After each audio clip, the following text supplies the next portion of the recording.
have established.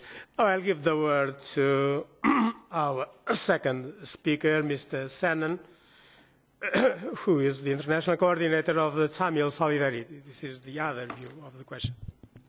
Thank you, Chairman. And again, 8 to 10 minutes at the most.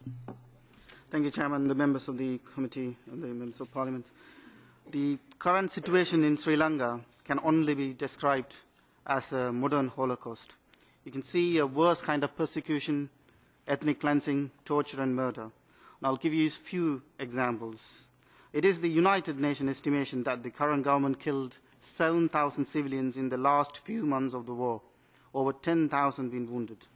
Still more than 100,000 held in detention camps, described as one of the worst in the world by the UN. Access to these camps for independent journalists still restricted. Those who are allowed to visit are government-supporting journalists or those are escorted by the military personnel. The medical facility is so poor, those who are released after 6 months of detention found to have pieces of shells in their body. Tamil Solidarity campaign, for which I am an international coordinator, is a regular touch with the people in Sri Lanka, as I am originally from Jaffna itself, that I am able to talk to some people. And from the information we have, the camps had not a single independent visitors. Independent journalists, activists are not allowed in. From these barbed wire military guard camps, people could not leave to freely talk about their horrific experience. Even those released were still in transit centres, one similar to the camps they left. Even these, those resettled are tightly monitored by the military and given special ID cards that differentiate them from the rest of the population. It's another form of intimidation. In effect, North is turning into a kind of an open prison for Tamil-speaking minority. International Crisis Group, chaired by former European Commissioner for External Relations, Christopher Patten, had published an intensive report detailing hypocrisy of government claim that so-called rehabilitation program and the downward turns. More than 13,000 young people are kept in special detention centres. What happens in these camps is not revealed by the government. There is no record whatsoever. There is no names of the people held in these camps. The government Minister for Science and Technology, Tisavidana, during his visit to London, openly, personally admitted that as young as 8-year-old, I repeat, 8-year-old, is kept in these torture camps. UN also confirmed the authenticity of the video clips published recently. These clips showed a brutal execution of the defenceless, abused prisoners. Channel 4 in Britain could not show the trophy videos of Tamil women killed, stripped naked, and filmed when their bodies are paraded. So those refugees managed to escape the country have given also the eyewitness reports of torture, rape in the camps. There is a widespread abduction, forced disappearances, and illegal detentions. There is a routine police abuse throughout the country, as we can see in one of the incidents in Colombo, where one person was chased into the sea and killed. The violent attacks against the political opponents and physical attacks and death threats against the journalists become common phenomenon.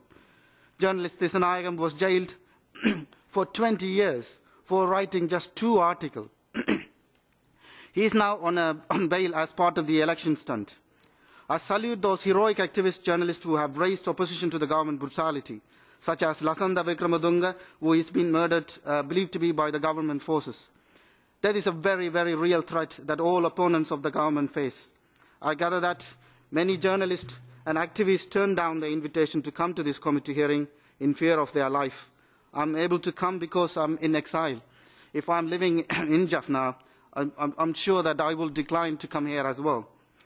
Another presidential candidate, Sridunga Jayasuriya, a long-standing defender of the right of the Tamil-speaking minority in the country, stated that the current election campaign is the most violent in the history. Already one opposition activist shot dead. It is completely wrong to suggest that, the Tamil Solidarity calling for boycott of the election. But we are saying that both candidates, the Rajapaksa and Fonseca, offer no real alternative to the people of Sri Lanka. But the people like Sridunga Jayasuriya, for example, and they have a clear-cut program about how to bring about better situation for the poor people. The Transparency International Sri Lanka published a report of how the current government is misusing its power to get them elected again. Some in this committee may say that the Sri Lankan government is acting against terrorism. Me and others in the Tamil Solidarity are opposed to terrorism. We do not agree with the methods of the Tigers.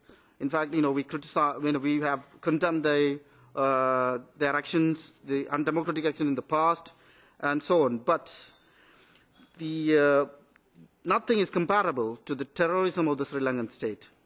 It's their pogroms against the Tamil-speaking minority that led to the developments of the militancy that we must remember. The Sri Lankan state would not have achieved victory at the same time also without the aid of China, Iran, India and Pakistan. It is the weapons supplied from the outside is used in the killings of thousands of innocent people. All these countries also aided the Sri Lankan government in indiscriminate bombings and killings, and torture has blood in their hands. So no help should be given to Sri Lankan government, as it will continue to be used to attack democratic rights and continue to violate human rights. The government is totally corrupt and capable of immense attacks on the workers and poor. That is why it is correct to withdraw the GSP+. It should be withdrawn. Sri Lanka is the most militarized country in the region. There are a number of reports published regarding how the Sri Lanka is topping all the list in the human rights abuse in the world, and certainly the most the human rights abuser in the region. GSP Plus or any other help to this government will be an assistant to gross atrocities going on in that country. GSP Plus given after the tsunami is not benefited the victims. Workers who lost particularly in the textile sectors who lost the jobs after the tsunami has not given any aid at all. They are living in utter dire poverty and are still waiting to be assisted in their resettlement. The government no serious effort whatsoever to resettle them, despite the large amount of money in aid and tax concessions made available, majority of which is gone to the pockets of Rajapaksa dynasty, the current president and their families and friends, to attack the democratic rights of the people. And the Rajapaksa family is said to be the richest in the region as well. All the aid particularly after the war, all the aid and concession will be used, as you can see, is to harm the people even more. Withdrawing GSP Plus can give a clear signal to the government, but it's too little too late in our belief that there should be a resolution of condemnation. Any aid or trade through Sri Lankan government must be boycotted. All aid should be directed directly to the victims and poor through elected committees from the people. It's not just the Tamil, but the large number of Sinhala Muslims and other communities also angry how the government is continued to curtail democratic rights and continue to violate human rights. No political solution is proposed by the government. Atrocities of the Sri Lankan government will continue regardless who wins in the next election, next coming election. So we can see both of them, Fonseca and Rajapaksa, were accused of human rights violations, face war crimes by the UN. And Tamil-speaking people's right of self-determination and democratic rights will continue to be denied. And it is very serious questions. I hope the committee considers its decisions carefully with the people in mind, with the people, the large number of 250,000 people, significant number put in detention centres.